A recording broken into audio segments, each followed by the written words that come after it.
Écoute, c'est un grand classique, là, une grosse peine d'amour, puis c'était comme un besoin viscéral de coucher ça sur papier. Ça correspond aussi avec le début, la mi-vingtaine, des années, en tout cas pour moi, ça a été des années très émotives, très intenses. En parallèle de ça, à son travail, ça va très mal parce que pour une raison obscure, tous les chats commencent à l'attaquer. Surtout le personnage de la mère Maryse est assez détestable. Sur Goodreads, les gens sont comme Jacques qui crée dans la gorge.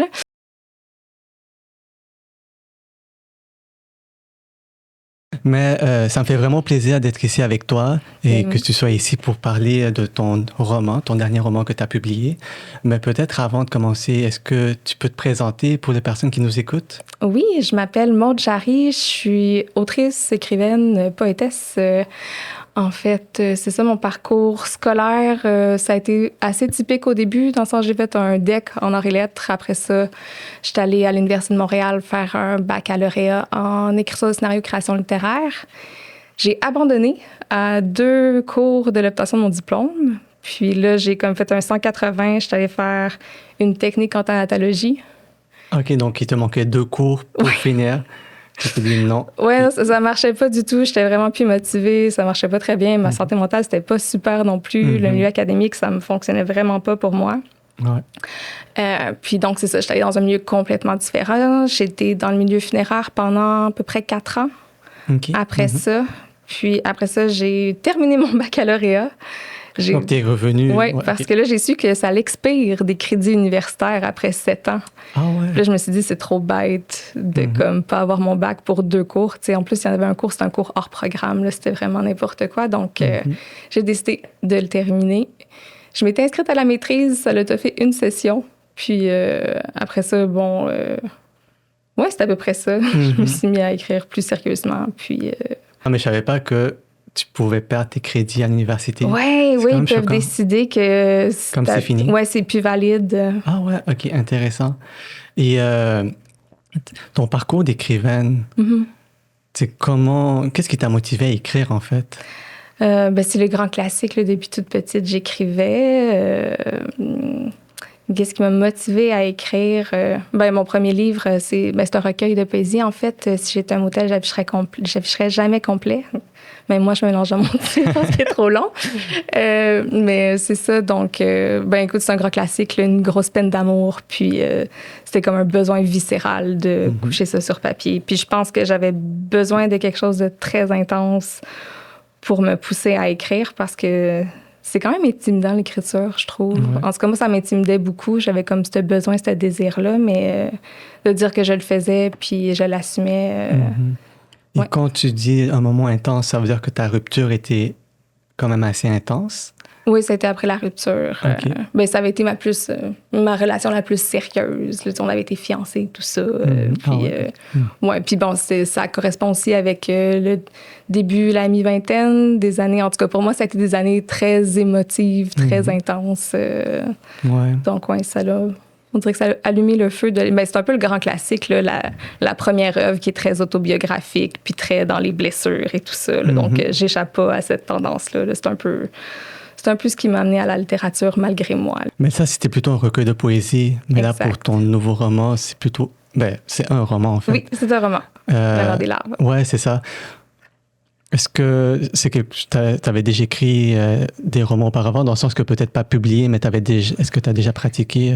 La mer des larves, les premiers balbutiements de ce projet-là, ça date de 2011, 2012. OK, quand même. J'avais comme quelques embryons de cette idée-là, que j'avais écrit des premières versions qui étaient hyper différentes, là, mais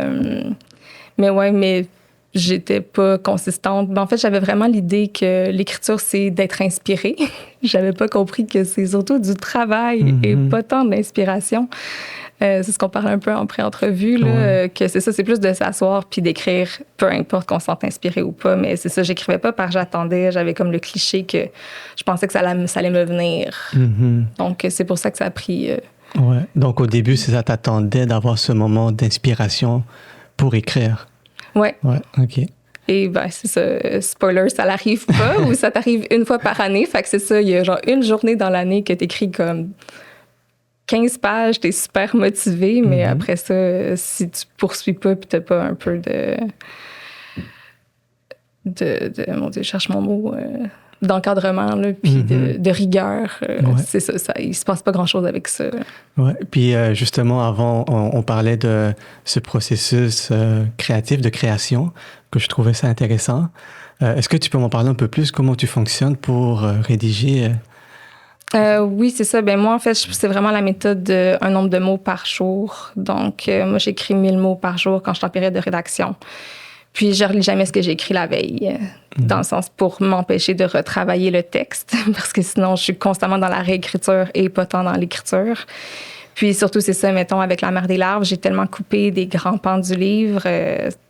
Tout a changé. Au début, c'était écrit à la 3e personne, alors que là, c'est un roman au jeu. Sarah, dans la première version, était caissière dans une banque, alors qu'elle est technicienne en santé animale. J'ai coupé comme 5 personnages. Elle avait une tante, elle avait comme un autre patron, elle avait comme d'autres amis. C'était vraiment... C'était un peu chaotique. C'est quand même intéressant de voir que, je sais pas si on peut dire des mondes parallèles, mais dans le sens qu'il y avait d'autres personnages, puis finalement, ils sont plus là. Non, c'est ça. Mon éditeur était comme, si on enlève ce personnage, est-ce que ça change quelque chose à ton histoire? Puis j'étais comme, non. Il était comme, bon, tu sais quoi faire. Fait que non, c'est ça. Mon éditeur, en fait, il m'a dit que j'avais fait l'erreur de pas mal tous les primo-romanciers, c'est-à-dire que dans mon livre, il y avait comme 4 romans. Parce qu'on veut tout mettre, toutes les idées qu'on a, mais après, c'est encourageant pour la suite parce que tu dis que tu as d'autres idées encore pas exploitées. Oui, c'est vrai. Mais ouais, fait que c'est ça. C'était un grand, grand bordel, là, mes premières versions de La Mère des larves. Puis, justement, comme on est en train de parler du roman, est-ce que pour les personnes qui l'ont peut-être pas lu ou qui sont intéressées de le lire, est-ce que tu peux nous faire une petite description? Oui, absolument. Donc, La Mère des larves, ça raconte l'histoire de Sarah. C'est une jeune femme de 33 ans qui est technicienne en santé animale, comme je l'ai mentionné tout à l'heure. Puis, donc, au début du roman, tout chie dans sa vie. Là, ça va vraiment pas bien. Son copain des 8 dernières années, Gabriel, l'a laissé parce que malgré ce qu'ils avaient décidé ensemble de ne pas avoir d'enfant, lui, tout d'un coup, il a changé d'idée. Puis là, il veut absolument des bébés. Donc là, Sarah, elle se sent vraiment trahie là-dedans. Puis, en parallèle de ça, à son travail, ça va très mal parce que, pour une raison obscure, tous les chats commencent à l'attaquer. Alors qu'avant, elle avait comme une espèce de don. Là, tous les animaux l'aimaient beaucoup, mais là, ça va pas du tout. Puis, il y a aussi le personnage de sa mère, Maryse, qui, elle, est un peu Jesus freak, là, très dans la religion, mais comme un peu fanatique. Puis, elle veut absolument avoir d'autres petits-enfants. Elle veut un petit-fils spécifiquement. Puis ça, c'est aussi, Sarah, elle a commencé à avoir des grosses douleurs abdominales. Puis les médecins, ils n'y croient pas, ils pensent que c'est juste des crampes menstruelles. Puis ça va être un peu la quête de stérilité de Sarah là, à travers tout cet univers rocambolesque un petit peu. Tu as quand même mentionné plusieurs éléments dans ta description que je voudrais qu'on explore ensemble. Et premièrement, ce serait cette quête de Sarah de stérilisation. Oui. Donc, dans le roman, on lui refuse justement, puis on donne plusieurs excuses, comme quoi elle est peut-être trop jeune ou elle n'a pas encore d'enfant. Est-ce que pour écrire ça, tu t'es basé sur quelque chose de vrai ou quelque chose que tu as entendu? C'est sûr que cette quête-là de Sarah, elle m'appartient. J'y ai prêté certaines de mes quêtes. Mais oui, moi, en fait, depuis toute jeune, je sais que je veux absolument pas d'enfant. Puis, j'aurais aimé ça pas avoir à prendre des moyens de contraception pendant comme 30 ans. Mais les médecins en ont décidé autrement. Puis, en fait, c'est ça. Moi, je connais très, très peu de femmes qui ont réussi à se faire stériliser si elles n'avaient pas d'enfants. C'est comme ça dans le milieu médical, là, qui est très paternaliste. Puis, en fait, c'est ça, on a des demandes, mais on n'est pas pris au sérieux. Puis, on se fait dire qu'on va changer d'idée, que c'est irréversible, donc on fait pas ça. Puis, il faut avoir des enfants pour le considérer, blablabla. Fait qu'à moins d'un grave problème de santé, c'est pas envisageable du tout, là. Ouais, puis je me demandais, mais là, j'apprends que ça t'appartient aussi, cette partie-là. Mais quand un médecin refuse cette quête, ça t'est arrivé justement, comment tu t'es sentie par rapport à ça? Les premières fois, je me rappelle, parce que je pense que j'avais comme 18-19 ans les premières fois, là, puis Sarah, elle s'obstine à voir comme des dizaines et des dizaines de médecins. Moi, j'ai juste décidé de lâcher prise puis de prendre 2 moyens de contraception en tout temps pour être sûre de jamais avoir géré ça. Mais c'est choquant, hein, je crois, là, parce que c'est ça, t'as littéralement un médecin, en l'occurrence, c'est un homme, mais il y a des femmes médecins aussi qui ont absolument la même approche là, à ces enjeux-là. Puis c'est dans le fond, tu te fais dire, ben non, je sais mieux que toi ce qui est bon pour toi et ton corps. Fait que c'est sûr, c'est un petit peu enrageant parce que ça nuit clairement à ma qualité de vie, là. Justement, Sarah, tu sais, il y a cette quête-là. Est-ce qu'il y avait, t'avais une volonté peut-être de dénoncer ça ou c'était juste plutôt littéraire? Ben, c'est sûr que je pense qu'il y a un parti pris dans le livre comme quoi ça n'a pas de bon sens que la médecine fasse ça. Les médecins en général dans mon livre sont pas, je les peigne pas sous un jour avantageux, disons. C'est pas mal tous des connards et des connasses. Donc, mais en même temps, un message, pour moi, ça fait partie de l'intrigue aussi. Ça fait partie de la quête de Sarah. Fait que. Oui, mais non. Je sais pas si ça répond un peu à la question. Mais en lisant ton roman, je me suis dit, est-ce que c'est comme un pattern? Est-ce que c'est quelque chose assez récurrent? Puis, je suis allé chercher sur Internet, puis oui, en fait, il y a tellement de témoignages sur ça. Oui, en effet. Ben, d'ailleurs, j'ai eu des témoignages par rapport à ça avec la sortie du roman, mais ça m'a pas surpris parce que je sais que c'est ça la réalité au Québec, puis qui est une réalité d'autant plus étrange dans un contexte où, ben, je le mentionne vaguement dans le livre au départ, là, c'est vraiment Sarah qui lit les nouvelles, puis en fait, ça parle de la stérilisation forcée des femmes autochtones, dont les derniers cas remontent à 2019, donc c'était hier. Donc, c'est vraiment un 2 poids, 2 mesures. Là, puis moi, je trouve ça carrément eugéniste là, de la part des médecins au Québec. Oui, et j'aime bien ce que tu viens de mentionner parce que je suis allé voir sur les chiffres concernant la stérilisation des femmes autochtones et c'est très alarmant. Puis comme tu le mentionnais, c'est jusqu'à très, très récemment. Oui, puis il y a des rapports qui avaient déjà été donnés au Collège des médecins dans les années 80 de ces réalités-là, là, puis absolument rien qui a été fait. C'est aberrant. Oui, et ça montre encore une fois cette vision, cette façon de faire des institutions, de dire quelle femme doit être stérilisée et quelle femme ne doit pas l'être, ce que je trouve assez problématique. Mais c'est ultra problématique, là. C'est ça. Ouais.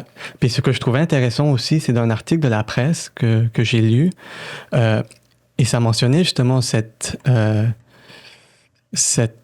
poids, 2 mesures. Donc, une volonté de l'État de stériliser des femmes autochtones, et de l'autre côté, ben, on ne veut pas que les femmes qu'on considère, bon, je ne sais pas comment le mentionner, mais que d'autres femmes, eux, ils n'ont pas le droit ou on les décourage de le faire. Pour ça, je voulais pas, parce que c'est pas mon histoire non plus, là, mais c'était important pour moi de mentionner, c'est ça, ces espèces de dichotomies-là là, entre le traitement, c'est ça, des femmes blanches. Et des femmes racisées aussi, de la misogynie médicale, c'est une chose, mais après ça, le racisme médical, c'en est une autre. Là. Il y a aussi un autre thème assez connexe à ça, c'est la pression sociale d'avoir des enfants. Et on le voit en fait que Sarah a subi cette pression sociale. Oui, c'est surtout à travers le personnage de sa mère là, que cette pression-là sociale s'articule. Là, mais oui, donc c'est ça, sa mère, elle veut absolument qu'elle ait des enfants. Là, pour elle, une femme, c'est pas une femme si elle n'a pas des enfants, ce qui est un discours qu'on entend parfois, en effet, dans la société aussi. Là. Donc, puis bon, on le voit un peu avec... il y a comme un revival aux États-Unis avec la tradwife, puis tout ça. Puis les femmes... on l'a vu avec les influenceurs masculins aussi, qui sont comme leurs femmes ne travaillent pas. Puis c'est très religieux aussi, souvent, comme contexte. Il y a une espèce de retour à la religion à travers ça. Puis les femmes ne travaillent pas, elles sont là pour cuisiner, puis élever les enfants, et c'est tout. Mais, Et est-ce que tu t'es inspiré justement de l'actualité ou de certains trucs que tu as entendus pour t'inspirer dans la rédaction? Je sais plus. Je pense que oui, je pense que même malgré nous, l'actualité, ça nous traverse puis ça nous influence. Là. Je pense que oui, j'ai pas d'exemple concret à donner, mais c'est sûr, comme notamment ces articles-là sur les stérilisations forcées. J'avais vu ça dans l'actualité puis ça m'a marqué. Puis quand mon livre, j'ai vu qu'il parlait de ça, ben j'ai décidé d'en parler un petit peu dans le livre, de le mentionner au moins. Là. Donc, c'est ça, je voulais explorer un peu cette partie-là du roman. que je trouvais vraiment intéressant et ça a comme suscité un intérêt de ma part d'aller chercher davantage. Mais, puis c'est ça, je voulais entendre un peu de ta part, c'est de quelle façon la fiction peut encourager cette dénonciation de cette réalité? C'est une bonne question parce que je sais même pas si c'est pour ça que j'écris. Je pense que oui, il y a des messages forts dans le livre. Puis, ouais, je pense que c'est important. C'est important pour moi de véhiculer ces messages-là, mais avant tout, moi, l'intérêt, c'est vraiment de raconter une bonne histoire. Puis, évidemment, j'aime ça que mon histoire ait comme quelque chose à raconter, puis il y a des enjeux sociaux là-dedans, puis tout ça. Mais ouais, c'est ça. Ben de un, je suis pas quelqu'un qui analyse beaucoup ce qu'elle écrit. Je suis pas en train de psychologiser ou de théoriser beaucoup quand j'écris. Comme j'écris une histoire, puis il arrive ce qui arrive. Il y a des surprises aussi. Il y a beaucoup de choses d'imprévues, en fait, pour moi, dans l'écriture. Là, je le découvre à mesure que je le fais, puis... même la scène finale qui finalement est très... On va pas la divulgacher, là.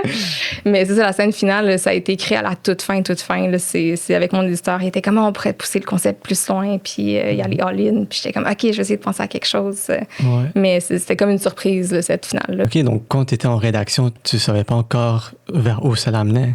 Oui et non. Oui et non. Comme il y avait quelques grandes lignes que je savais que ça s'en allait vers ça, mais comme ma scène finale, non, je l'avais pas. J'étais pas comme, OK, le livre se clôt sur cette scène et c'est ça. OK, intéressant. Donc, je fais des plans, mais je les suis moyens. C'est ça qui se passe avec l'écriture. Ouais, mais les plans, parfois, c'est fait pour pas être respecté nécessairement. Ben, exact. Je pense que c'est ça. C'est pour se donner un air d'aller puis une petite direction, là. Mais je pense qu'il faut se laisser surprendre par la fiction, là. Puis... Ouais. Et c'est pour ça que j'avais trouvé très original et très intéressant la fin. Donc, tu sais, j'encourage vraiment les personnes à aller lire le roman parce qu'il y a vraiment des passages où on ressent toutes sortes d'émotions. Hein. Puis c'est ça, je me demande, quand tu rédigeais, est-ce que toi aussi, tu ressentais des émotions? Disons, il y a des personnages qui font des trucs frustrants. Est-ce que tu le ressentais aussi quand tu rédigeais? Et je pense que surtout le personnage de la mère Maryse est assez détestable. Sur Goodreads, les gens sont comme Jacques qui crée dans la gorge. Ouais, j'ai vu ça sur Instagram aussi. Hein? Non, Maryse est universellement détestée. Je pense que je réalisais pas à quel point... Ben, oui, je réalisais qu'elle était quand même exécrable sur plusieurs points, mais moi, Maryse... j'ai quand même de l'empathie pour elle, comme parce que ça, elle est très dans son délire religieux, puis bon, elle écoute pas sa fille, puis elle a des idées très arrêtées sur qu'est-ce qui est bien, qu'est-ce qui est mal, qu'est-ce qu'il faut. Mais en même temps, ça vient de beaucoup de ses blessures, puis bon, on voit un petit peu qu'est-ce qui est arrivé à cette femme-là, notamment, c'est ça, le père de ses enfants l'a abandonnée alors qu'elle était avec des très jeunes enfants, ce qui a fait qu'elle s'est tournée vers la religion beaucoup. Mais oui, moi, j'ai de l'empathie pour Maryse. Ouais. Même si, oui, elle est très détestable, mais c'est ça, c'est une femme qui est très blessée pour moi. Puis qui a fait ce qu'elle peut pour survivre. C'est pas les bonnes choses, pas de la bonne manière. On en est conscient, mais c'est ça. Pour moi, c'est de la survivance. C'est mes mécanismes de défense. Ouais, surtout si tu vis un moment traumatisant, parfois, tu essaies de trouver qu'est-ce qui peut t'aider en tant que tel. Oui, exact. Ouais. Mais justement, Maryse, je vais pas mentionner de passage ou quoi que ce soit, mais il y en avait quand même plusieurs. Puis je me disais, OK, c'est tout un personnage. Il doit avoir tout un fond psychologique derrière elle, comme si elle existait vraiment. Puis aussi parce que, tu sais, j'ai connu, puis je connais des personnes très religieuses. Donc... Moi aussi. Toi aussi? OK. Oui, j'ai été élevée dans une famille très religieuse et catholique. J'ai dû aller à la messe à tous les dimanches jusqu'à l'âge de 16 ans. Ah ouais, OK. Donc, il y a un background religieux. C'est ça, mon livre a un gros background religieux qui m'appartient beaucoup aussi, là, quand même. Ben, c'est ça, hein, j'avais décidé de ne pas écrire un livre près de moi. Je voulais vraiment me détacher de mon premier livre avec celui-là, d'où l'écriture à troisième personne, même si ça n'a pas fonctionné. Mais oui, finalement, je me rends compte qu'on cannibalise toujours son vécu, puis la réalité, puis ce qui nous entoure, puis ce qui nous intéresse. Parce que c'est ça, il y a beaucoup de moi, même si c'est pas du tout mon histoire, là, la mère des larves. Ouais, mais c'est quand même intéressant parce que je savais pas, en fait, que tu avais grandi dans le milieu religieux. Donc, je me demandais, tu décris quand même assez bien. Tu sais, moi, j'ai grandi aussi dans le milieu religieux, heureusement ou malheureusement, mais sais, il y a des passages, je me disais, j'ai l'impression que j'ai déjà vu des trucs similaires. Mm-hmm. Et je me disais, comment tu as fait pour décrire ce genre de truc? Est-ce que tu étais allé dans des cultes et tout? Mais là, tu me dis que tu as quand même grandi dans un milieu religieux. Oui. Ben, d'ailleurs, on peut quand même dire certains éléments du roman, là, comme il y a un moment où Maryse et Sarah s'en vont dans une communauté religieuse. Puis ça, c'est...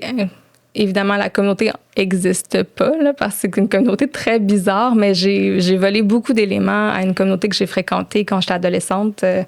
Parce que quand j'étais au cégep, une de mes bonnes amies est devenue religieuse dans une communauté, est devenue consacrée.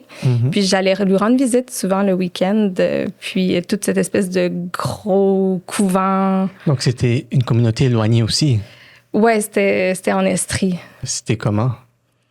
C'était spécial, mais comme tu sais, la règle du silence qu'il y a quand Sarah puis Maryse arrivent, ben là, c'est comme une retraite silencieuse, il ne faut pas parler. Ben ça, c'est le cas là-bas. Il y avait des journées de retraite silencieuse, des choses comme ça. Donc, puis, personne parlait? Oui, exact. Tu n'avais pas le droit de parler? Oui, pendant, je pense, 24 heures. Je pense des fois, à certaines fêtes religieuses, ils le faisaient durant plus longtemps, là, mais je pense que c'était un 24 heures sans aucune parole. C'est fou. Oui, mais c'est vraiment des univers là, qui sont très... C'est peut-être parce que j'ai côtoyé ces univers-là aussi que j'ai de l'empathie pour Maryse aussi, parce que c'est ça, je peux comprendre ce qui amène les gens à ce genre d'endroit-là, puis que c'est pas tout mauvais non plus, bon, c'est pas tout bien. Parce que je pense que c'est des milieux qui sont prônes aux relations de pouvoir, puis à potentiellement de l'abus aussi. Quand tu étais dans cette communauté et que tu pouvais pas parler durant 24 heures, tu te sentais comment? C'était étrange, mais c'est comme un challenge. Là. Mais en même temps, c'était pas que mauvais, c'était vraiment, c'est ça. C'était un peu étrange, alien. Là. Mais on apprend des choses sur soi dans le silence aussi. Là. C'est vraiment comme une autre manière de vivre la réalité aussi, puis de l'expérimenter. Fait que ça fait quand même longtemps, là, mais je pense que j'avais pas haï ça. OK. Mais est-ce que tu avais le droit à ton sel ou comme des trucs de même? C'était dans le temps des flips. Là. Nous, il n'y avait rien sur nos téléphones. Ouais. On parle de 2007, 2008 peut-être. Là. Fait que, il n'y avait pas Instagram, Facebook et tout le travail. J'imagine qu'on n'aurait pas le droit à nos cellulaires si c'était aujourd'hui. Donc, tu étais vraiment avec toi-même, avec tes pensées, Mais t'es quand même en communauté, même si c'est dans le silence. C'est ça qui est intéressant aussi. C'est comme un autre rapport à l'autre. Comme tu communiques différemment, puis t'es comme ensemble, mais c'est ça. Ouais. Isolé en même temps. Et t'es allé à plusieurs reprises? Oui, je suis allée quelques fois, oui. OK. Puis est-ce qu'il y avait comme des trucs que tu as vus que tu trouves particuliers ou différents? C'est particulier parce qu'on se sent vraiment bien dans ces endroits-là. Ben de un, t'as comme pas de charge mentale. Comme, c'est la communauté qui fait à manger, c'est la communauté qui fait le lavage. Bon, tout le monde met la main à la pâte, évidemment, là. Mais c'est ça, les gens qui sont dans ces communautés-là, ils n'ont pas de compte de banque, ils n'ont pas de compte à payer, ils n'ont pas, il y a comme tout... OK, ils habitent dans la communauté. Oui. Mais moi, je rendais visite. J'étais comme une visiteuse. Mais c'est ça, eux, c'est des consacrés qui habitaient sur place. OK. Donc, c'était pas des cloîtrés, là, donc ils recevaient des gens, ils pouvaient se promener, mais oui, ils habitaient sur place dans la communauté. OK, intéressant. Je savais pas que ça existait. Oui, ici. Ça existe. Ouais. Mais comme je savais qu'il y avait des communautés qui vivaient... Mais il y a quelques communautés plus... Puis c'est des gens assez jeunes là, dans cette communauté-là. Là. Je dirais que c'était entre 20 et 50. Là. Parce qu'on en a plein des communautés religieuses que c'est plus des personnes vieillissantes, là. Donc, on a parlé de maternité, de religion, mais est-ce que tes études, puis là, tu me diras si je suis vraiment ignorant ou quoi que ce soit, parce que non. C'est quelque chose que je connaissais pas nécessairement, mais tu as étudié en thanatologie. Oui, je suis diplômée en technique de thanatologie. Exactement. Est-ce que dans ce parcours-là, comme on parle du rapport à la mort, etc., est-ce que on parle aussi de religion ou est-ce qu'il y avait une vue plutôt sociologique aussi? Très peu.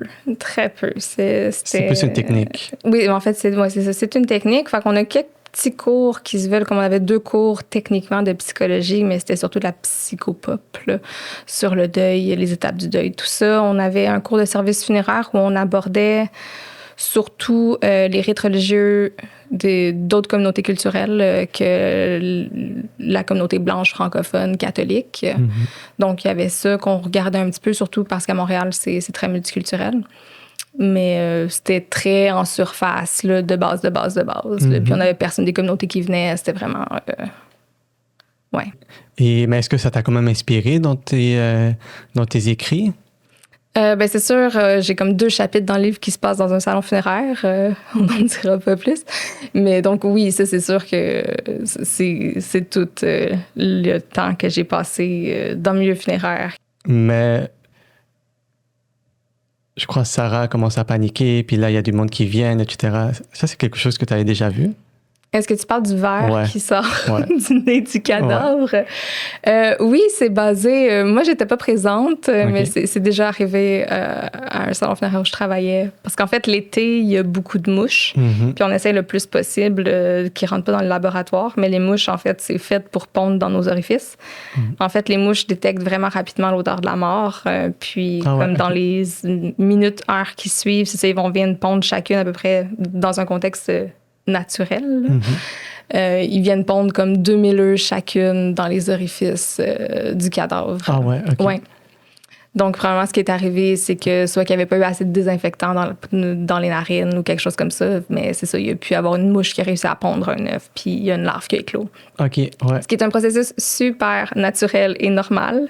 Mais bon, dans notre société où on est tellement habitué à ce que tout soit sanitarisé, surtout par rapport à la mort aux défunts, ben c'est ça, ça crée des grosses commotions. Ouais. Mais ça, c'est un fun fact que je vais me rappeler. Mais est-ce qu'il y a aussi d'autres informations de même que tu as découvert dans tes études qu'on n'apprend pas nécessairement? Clairement plein. J'essaie de penser à quelque chose vite comme ça. Mais déjà, tous les changements post-mortem, on connaît pas ça. Puis c'est très étranger puis épeurant pour nous. Mais c'est ça, comme le relâchement des mâchoires quand la personne décède, c'est hyper normal. Juste, c'est ça, c'est drôle parce que ça touche plus à mon prochain projet que je suis en train de terminer. Bon, je peux dire que ça va être un essai-récit, c'est ça, sur les années que j'ai passées dans le milieu funéraire, puis notre rapport à la mort au Québec. Mais c'est une des questions que je voulais te poser, c'est ce rapport à la mort dans notre société. Qu'est-ce que tu peux nous dire par rapport à ça? Bien, c'est sûr, ça dépend quelle perspective que tu prends, parce que je pense que tous les rapports à la mort existent présentement au Québec, dépendamment de quelle communauté culturelle tu es, puis c'est quoi tes rites, puis tout ça. Mais c'est sûr que d'un point de vue francophone, blanc, d'héritage catholique, on a très peu de liens avec la mort. On n'a plus de rapport avec les corps. C'est de l'incinération Au Québec, les taux d'incinération, c'est de 82 %. Ah ouais, quand même. Oui, ce qui est très, très élevé. Puis, c'est pas tout le monde qui va voir la personne décédée avant. Puis, même si les proches peuvent voir la personne décédée, ben l'entourage élargi n'a pas nécessairement la chance de voir la personne une dernière fois. Comme moi, ma grand-mère est décédée cette année. Ma famille très proche, on a pu la voir, mais toute sa communauté, ils ne pouvaient pas la voir parce qu'on a fait ce qu'on appelle une identification. Ça, c'est quand tu peux voir la personne décédée sans embaumement. OK. Parce qu'au Québec, on a des lois extrêmement strictes par rapport à l'exposition du corps, ce qui fait qu'après 48 heures après le décès, si tu veux exposer la personne, elle doit obligatoirement avoir été embaumée.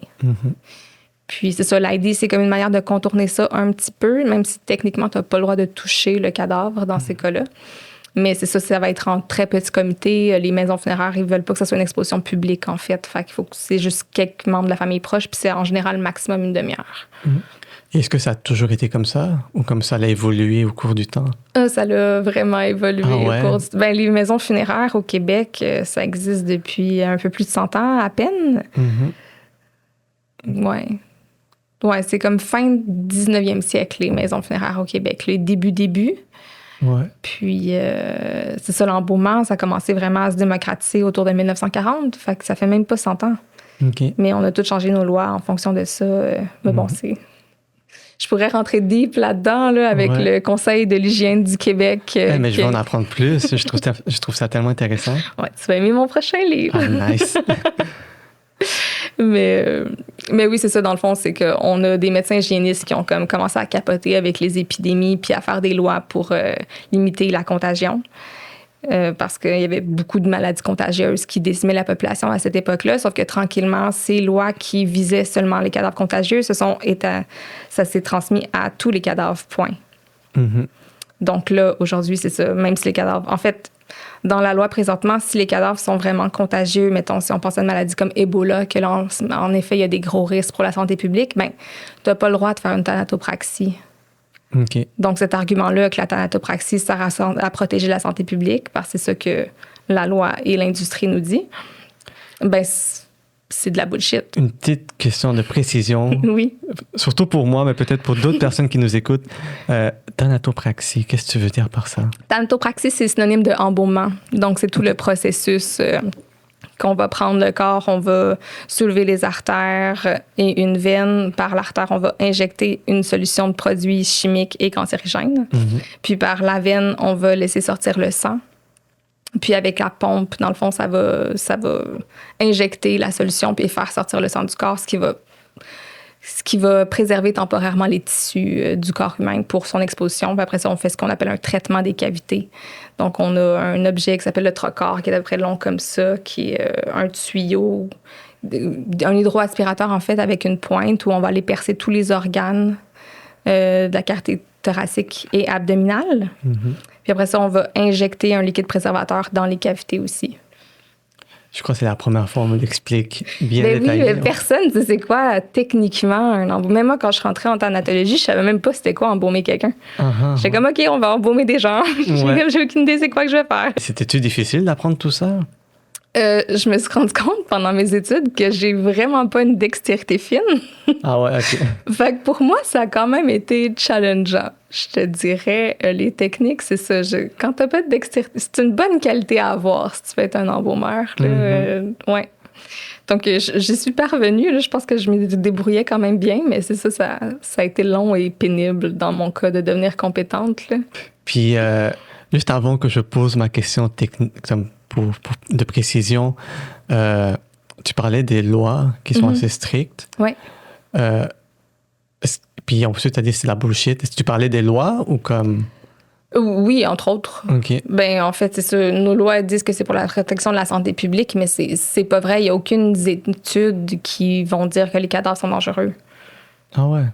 À part certaines exceptions là, de cas de maladies très infectieuses. Puis comme j'ai dit, ces rares maladies-là, ils sont dans l'annexe 1 de la loi. Puis on n'a pas le droit de les embaumer. Donc, c'est là que je dis que c'est de la bullshit parce que si c'est important pour la santé publique, mais que les rares cas de santé publique, on peut pas embaumer, ben à quoi ça sert? Ouais. Et est-ce qu'il y a eu des explications pour... Ben non, c'est comme ça. Mais tu sais, c'est ça qui est fascinant. Les gens, ils connaissent pas les lois. Mm-hmm. Les gens sont pas à l'aise avec le sujet de la mort, sont pas à l'aise avec les cadavres, sont pas à l'aise avec rien de ça. Donc, en fait, la plupart des gens au Québec, ils savent pas là, qu'après 48 heures, ça prend un embaumement. Ouais, puis que après, t'as plus le droit. Puis qu'ailleurs, ça se passe pas comme ça. Puis que même, tu traverses la rivière des Outaouais, tu t'en vas en Ontario, puis là, tout d'un coup, tu peux toi-même enterrer ta mère, pas de cercueil, parce qu'on est obligé d'avoir des cercueils aussi au Québec. OK, donc c'est juste en Ontario, c'est... Oui, en Ontario, c'est différent. Ils ont d'autres lois. Y a-t-il une explication pour... Ben, c'est ça, il n'y a pas eu le même chemin légal, puis l'industrie s'est développée d'une manière différente là-bas, je crois. Là. Mais c'est ça, c'est vraiment au niveau des lois. Et ici au Québec, on est obligé d'acheter un cercueil? C'est pour une inhumation, oui. Ce qui est vraiment problématique pour les communautés musulmanes, par exemple, parce que eux, traditionnellement, leur rituel, c'est d'être enterrés directement dans la terre. Ben, c'est fou à quel point, comment juste des lois qui ont été adoptées, ça peut amener des problématiques ou juste des cas complexes. Oui, puis en fait, pour moi, c'est que ça limite vraiment les possibilités de rituels. C'est ça pour toutes sortes de communautés. Ouais. Donc, c'est comme une volonté d'encadrer le rituel, c'est ça? Bien, c'est ça que ça l'a fini par faire. Je ne sais pas si c'était la volonté au départ, mais définitivement, c'est ça que ça l'a fini par faire. Là. Et est-ce qu'il y a des personnes, des organismes ou un mouvement, une mobilisation qui cherchent à changer ça? Pas à ma connaissance. Je sais qu'il y a certains groupes qui essayent de faire des rituels plus à la maison, tout ça, dans le cadre légal, c'est très compliqué parce que, comme j'ai dit, c'est 48 heures. Des fois, au Québec, après 48 heures après le décès, le corps est même pas libéré de l'hôpital. Donc, par le temps que tu as accès au corps, ben, il est déjà trop tard pour faire des rituels sans embaumement, là. Donc là, ce changement-là a débuté au début du 20e siècle, ça, tu me disais? La thanatopraxie? Oh, ouais. Ouais, à peu près. OK. Puis, avant, on faisait ça comment? Ben, ça dépend, mais si on y va encore avec la tradition blanche, catholique, francophone, c'était une exposition de 3 jours et 3 nuits à la maison. Le défunt était exposé sur une table ou quand les gens n'avaient pas de table, ils dévissaient une porte puis ils mettaient ça sur des échafauds. Ah ouais? Ouais, parce que ces familles étaient très pauvres. Puis c'est ça, même chose pour le cercueil. C'était comme l'artisan du village qui faisait ça avec des planches de pin. Puis il n'y avait même pas de clous. Fait que souvent, c'était des espèces de chevillettes qu'ils faisaient. Puis même des fois, il n'y avait pas de drap. Fait que c'était pas du foin, là, mais un petit peu comme qu'ils mettaient pour que le défunt soit dans quelque chose d'un petit peu emmitouflant. Là. Donc, Puis après ça, on allait à l'église, puis c'était inhumation dans le cimetière paroissial. Et encore une fois, la religion était très présente aussi dans ces derniers moments, non? Oui, ben en fait, au Québec, c'est ça, c'est que tranquillement, c'est le médecin qui est venu remplacer le prêtre. Parce qu'on est passé, c'est ça, avec le conseil d'hygiène, ben là, est venue la déclaration de décès obligatoire. Là, ça prend le médecin qui établit une cause de décès, qui fait un document officiel. Puis c'est ça, donc le prêtre s'est un peu fait tasser. Fait que déjà, on est rentré plus dans la médicalisation de la mort. Donc c'est ça, l'industrie puis la médicalisation de la mort au Québec, ça s'est vraiment développé main dans la main, là, si on veut. Là. Ouais. Et ça crée-tu des problématiques ou des problèmes? Ça dépend pour qui, j'imagine. Moi, c'est sûr que moi qui rêve d'être inhumée directement dans la terre, dans un linceul, puis j'aimerais ça que mes proches me veillent chez moi avec pas d'embaumement, moi, je dirais que oui. Les gens de l'industrie trouvent ça bien correct en général. Ouais, OK. Ouais, je suppose. Ben, ils font de l'argent avec ces lois-là aussi, nécessairement. Parce qu'on est obligé de passer par eux. Ouais. Parce qu'il y a eu une refonte de la loi en 2019. C'est quand même assez récent. Oui, c'est très récent. C'est devenu la loi sur les activités funéraires. Avant, c'était plusieurs articles de loi qui étaient un peu dispersés dans plusieurs parties du Code civil. Puis là, c'est devenu la loi sur les activités funéraires. Puis ensuite, c'est venu serrer la vis, toutes les petites libertés qu'on avait, notamment de faire le transport de nos cadavres. OK, donc... Là, on n'a plus le droit. Là, c'est dans la loi qu'il faut absolument que ce soit quelqu'un qui a un permis de directeur de funérailles ou qui soit son sous-traitant. Ouais, donc au lieu de rendre la loi plus progressiste ou moins stricte, finalement, c'est tout le contraire. Mais personne ne s'est intéressé à ces débats-là. C'est pratiquement uniquement des gens de l'industrie funéraire qui ont été invités à parler à l'Assemblée nationale pour des débats. Puis c'est ça. OK. Ouais. Les gens, personne ne sait que cette loi-là a été réformée récemment puis que ça limite encore plus leur possibilité de rituel. Donc, c'est pas quelque chose qui apparaît dans les nouvelles ou comme... Rarement. Ou ça va être comme, la loi sur les activités funéraires a été adoptée avec aucun détail vraiment de qu'est-ce que ça implique puis les changements que ça cause. Là. Et est-ce qu'il y a une raison pourquoi on n'est juste pas intéressé à ça? Je pense que les gens ont peur de la mort. Je pense que ça se limite beaucoup à ça. Donc, quand on a peur de quelque chose, on est un peu dans le déni, on tient ça loin. Même il y a des gens qui sont pas capables de voir des défunts. Là, moi, quand je travaillais au salon funéraire, il y a des gens qui voulaient pas rentrer dans une pièce où il y avait un cercueil. Même fermé, c'était comme impossible pour eux. OK. Fait que je pense qu'on est rendu tellement déconnecté, tellement détaché de ces réalités-là, puis de la mort, que c'est ça nous intéresse pas, donc on aime mieux pas y penser. Puis... Mais le fait qu'on soit plus nécessairement... qu'on soit mal à l'aise avec la mort... Puis c'est ça, je me demande, en fait, est-ce que c'est un résultat de notre société moderne? Je pense que oui, juste si on regarde les congés qu'on a quand quelqu'un décède, ben déjà, il faut que ce soit quelqu'un de ta famille de sang au premier degré. Proche, Parce que ta meilleure amie meurt, ben just too bad, hein? Faut retourner au travail demain. Puis on n'a pas de temps. Fait que je pense que comme société, on se laisse pas le temps de pleurer nos morts. Justement, avant, je parlais de 3 jours, 3 nuits. C'était des communautés entières là, que tous s'immobilisaient pour pleurer ces gens-là, faire des rituels, vivre notre peine, vivre le deuil. Ben là, puisqu'on est d'une société individualiste, etc., ben, une personne meurt, puis c'est pas toute la communauté qui est mobilisée. Oui, en effet, je pense que ça fait juste... On n'est plus vraiment... Il n'y a plus grand-chose de communautaire, je pense, dans nos sociétés. Là, c'est très individualisé. Puis je pense qu'en effet, la mort reflète ce phénomène-là. T'sais, dans la mort non plus, on n'est plus tant communautaire. Comme on n'est pas tant communautaire dans le reste de nos vies, de notre quotidien, de tout ça. Là. Ouais. Et j'ai trouvé ça intéressant quand tu mentionnes que si, disons, ta meilleure amie meurt, ben, t'as pas de congé ou quoi que ce soit. Même chose, je crois, si... ben, je suppose ça dépend des contrats de travail, mais si ta mère ou ton père meurt, t'as juste 3 journées de congé. Exactement, oui. Oui, puis on s'entend que la plupart des gens, on aurait besoin de 3 mois de congé. Ouais, c'est ça, ou même plus. 3 jours, ça... Oui, c'est ça. Ça dépend des circonstances du décès aussi. Selon non plus, la loi n'en tient pas compte. Quel genre de décès c'est? Est-ce que c'est tragique? Est-ce que c'est un deuil compliqué? Est-ce que c'est difficile? Ou est-ce que c'est une mort plus paisible, que c'était attendu, puis il y a une certaine délivrance? La loi ne tient pas compte de ça. Là. Puis en effet, le temps de deuil, puis tout ça va dépendre beaucoup de ces facteurs-là. Là. Ouais. Donc c'est comme après 3 jours, tu dois retourner travailler. Ouais. C'est ça le système. Il faut surtout pas que tu en parles, parce que c'est lourd, des gens en deuil. Puis ça aussi, les endeuillés n'ont pas beaucoup de place pour s'exprimer sur le deuil dans la société. Parce que ça rend les gens mal à l'aise, ils ne savent pas quoi dire. Les gens n'osent pas aborder le sujet non plus avec les endeuillés, alors que souvent, ils ont besoin d'en parler. Et en parlant de la mort, je voulais aborder un dernier sujet, et c'est les visions de fin de vie. Oui. Donc ça, encore une fois, grâce à ton roman, j'ai su que c'est quand même un phénomène assez large. Et répandu. Ouais. Et est-ce que c'est lors de tes études en thanatologie que tu as appris sur ce phénomène? Honnêtement, je ne sais plus comment je suis tombée là-dessus, sur les visions de fin de vie et les rêves de fin de vie. Parce qu'en fait, c'est ça, ça peut être, la personne peut être soit endormie, on parle alors de rêve, ou éveillée, puis on va parler de vision. Puis c'est des gens qui sont mourants, puis qui vont voir apparaître des gens qui ont été proches d'eux, qui sont décédés. Même il y a des histoires où c'est comme leurs animaux de compagnie décédés qui leur apparaissent. Je trouve ça vraiment cute. Mais oui, c'est des visions, c'est vraiment pas des hallucinations, c'est pas du délire non plus. Puis en fait, c'est ça.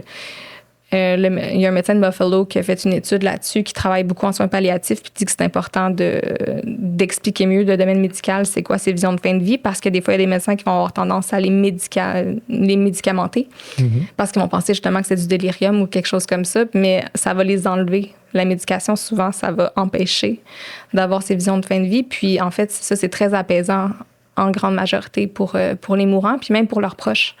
Parce qu'ils voient souvent, c'est ça, c'est leurs proches qui leur apparaissent pour les aider à traverser de l'autre côté, dans l'au-delà. Puis oui, pour les proches qui restent aussi, ils savent qu'ils ont vu leur mère ou leurs parents apaisés, qui s'en allaient sereins vers la mort. Là. Fait que c'est vraiment confortant pour eux autres aussi.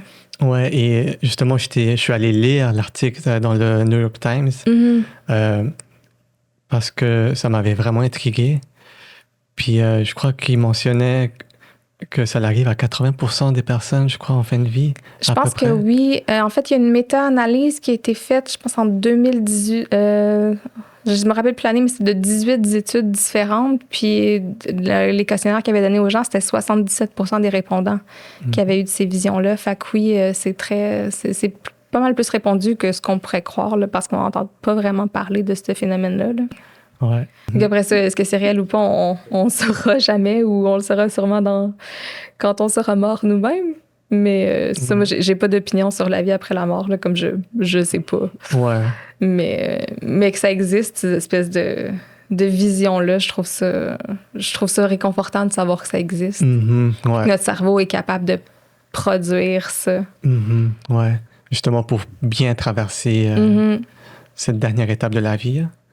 Avant de finir, je voudrais juste te poser une dernière question. Oui. Puis, tu sais, grâce à ton roman, j'ai pu apprendre plein de trucs. En tout cas, ça a suscité beaucoup d'intérêt ou de questions sur certains sujets. Mais je voudrais savoir, qu'est-ce que tu voudrais que le lectorat retienne de ton roman? C'est une question difficile, ça, parce que c'est ça, j'ai pas vraiment de message pour le lecteur, tu sais. D'un, j'espère qu'il va être diverti, puis qu'il va pouvoir apprécier sa lecture, de un. Puis sinon, ça serait peut-être par rapport au paternalisme médical, là. Je pense que si on peut mettre la hache là-dedans collectivement, on réglerait beaucoup de problèmes de société. Ouais. Mm-hmm. Mais oui, mais pour moi, le livre, une fois qu'il est fini, il m'appartient plus. Donc, le lecteur peut en penser, en faire ce qu'il veut. Ça lui appartient. Là. Ouais. Et pour les personnes qui nous écoutent, laissez-nous des commentaires pour voir ce que vous en pensez du roman. Et j'allais t'appeler Sarah. Non, mais c'est moi. Désolée, je suis comme trop dedans dans le roman. Mais je voudrais te remercier pour cette conversation. Puis là, j'ai appris comme vraiment, il y a vraiment des thèmes où j'ai pu apprendre davantage. Donc, merci pour ça. Mais ça m'a fait très plaisir. Merci de l'invitation. Merci.